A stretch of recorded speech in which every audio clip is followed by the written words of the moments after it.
Aqui no exercício 35D, né, a gente teria que, de novo, igualar o y a zero para descobrir quais valores de x satisfazem essa condição, né? Mas se a gente observar bem, a função já está fatorada. Então, se eu disser que x menos 3 vezes x mais 2 é igual a zero, eu vou ter duas opções, né, para que isso aconteça. Né, dizendo que x menos 3 vezes x mais 2 tem que ser igual a zero. Né? Isso é que eu estou falando quando y é igual a zero. Só existe uma maneira dessa multiplicação ser zero. Né? Matematicamente, se a gente observar cada um desses blocos como um número, é que o x menos 3 seja zero. Né? Eu só posso ter um número igual a zero se um dos fatores for zero. Então, eu vou dizer que ou é o primeiro ou é o segundo. Se for o primeiro, né, o menos 3 está negativo, vai passar para lá positivo. Então, eu tenho que o valor para quando y é igual a zero pode ser o x sobre 3. E de modo análogo, do outro bloco, sendo x mais 2 igual a zero, só pode ser x igual a menos 2.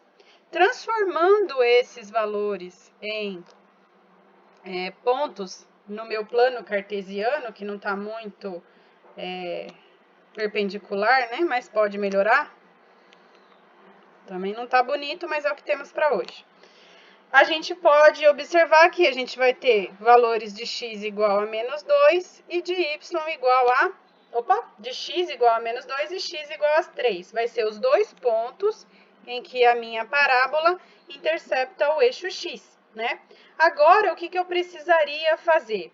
Eu precisaria saber qual é o valor de a, né, o coeficiente que multiplica o x² nessa equação, para que eu consiga descobrir o valor da concavidade. Né? E qual seria a maneira correta de fazer isso? Seria fazendo a distributiva da equação e descobrindo, né, quais, e juntando lá x² com x com x e termo independente com termo independente. E assim eu descobriria quais os valores de a. Como eu só preciso do valor de a, eu posso observar que eu só vou conseguir o valor de a na multiplicação de x por x.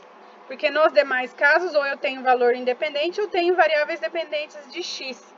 E x vezes x é igual a x ao quadrado, né? Ou seja, o nosso valor de a vai ser igual a 1.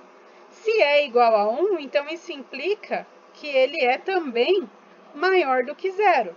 E quando ele é maior do que zero, a nossa concavidade é voltada para cima, né? Então, a nossa parábola vai ter essa, aliás, quase essa, né? Eu só preciso passar pelos pontos. Vai ter essa forma aqui. Claro que se vocês usarem o Desmos, vocês conseguem uma equação, um gráfico mais bonitinho, né? Mas, independente disso, que outra informação eu teria que ter? Eu teria que ter a informação desse x, desse y do vértice. Por quê? Porque é o valor que é o meu ponto de mínimo dessa função. Mas aí, para conseguir calcular o valor do nosso y do vértice, eu vou precisar do quê, né? A gente lembra lá que a gente calculou o y do vértice e ele é igual a menos delta sobre 4a. Então, consequentemente, eu vou precisar dos valores de a, b e c. Né? Então, como eu não multipliquei a equação antes e tentei fugir disso, agora eu não tenho como escapar. Eu tenho que multiplicar essa equação. Então, quer dizer que o meu y vai ser igual a x², que a gente já fez. O próximo passo é descobrir os valores dependentes de x. Então, se eu olhar aqui, ó, vai ser x vezes 2, que dá 2x, mais x vezes menos 3. Menos 3 vezes x menos 3x. Então, 2x menos 3x vai dar menos x. E o próximo, que é o termo independente, ele vai ser quem? Vai ser menos 3 vezes 2, ou seja, menos 6. Então, dessa multiplicação, eu consigo descobrir que o a era 1, eu já sabia, o b é igual a menos 1 e o c é igual a menos 6. Então, agora eu finalmente consigo calcular o y do vértice, que é igual a quem? É igual a menos b ao quadrado menos 4 vezes a vezes c, que é o cálculo do delta. Isso tudo dividido por 4 vezes a.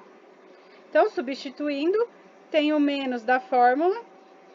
Agora, o b ao quadrado, né? O b vale menos 1 ao quadrado, menos 4 vezes o a, que vale 1, vezes o c, que vale menos 6. Isso tudo dividido por 4 vezes 1. Então, quer dizer que o meu y do vértice vai ser igual a quem? O menos da fórmula, 1 ao quadrado dá 1, 4 vezes 1 dá 4, vezes 6, 24, mas eu não posso esquecer do menos com menos, que vai dar mais. Isso tudo dividido por 4 vezes 1, que dá 4. Ou seja, 24 mais 1, menos 25 dividido por 4. E esse é o valor do y do vértice, o valor que ele intercepta. Intercepta não, né? Nem sei se ele está sobre o eixo ou não. Para eu saber se ele está sobre o eixo, eu tenho que calcular o x do vértice.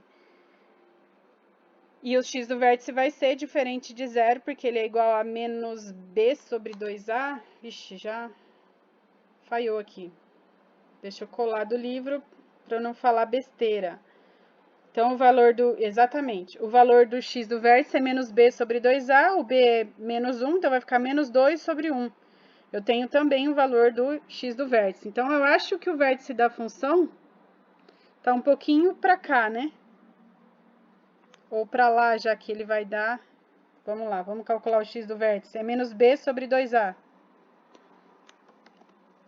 Menos b, menos 1 sobre 2a, menos meio. Então, é um valor negativo. Então, tá bem para cá, ó. Aqui é um valorzinho de x e aqui o valor de y do vértice. Então, o valor desse vértice do nosso y, né, que é a nossa função, então tem mais uma pontinha para lá, não é tão para cá quanto eu desenhei, né? Por que é interessante a gente fazer os cálculos antes? Para que a gente não se engane, né? Que nem eu acabei de fazer, que eu me enganei com o desenho. Se eu não errei na conta do x do vértice, então o nosso y do vértice está bem aqui. E como ele quer que a gente calcule, a gente destaque o valor dessa imagem, a gente vai destacar aqui sobre o eixo e vai dizer que a imagem está no intervalo em que a gente tem valores maiores ou iguais a menos 25 quartos e infinito, né? Ela cresce para o mais infinito, já que não tem limite de crescimento essa função. E esse seria o intervalo que representa o nosso conjunto imagem.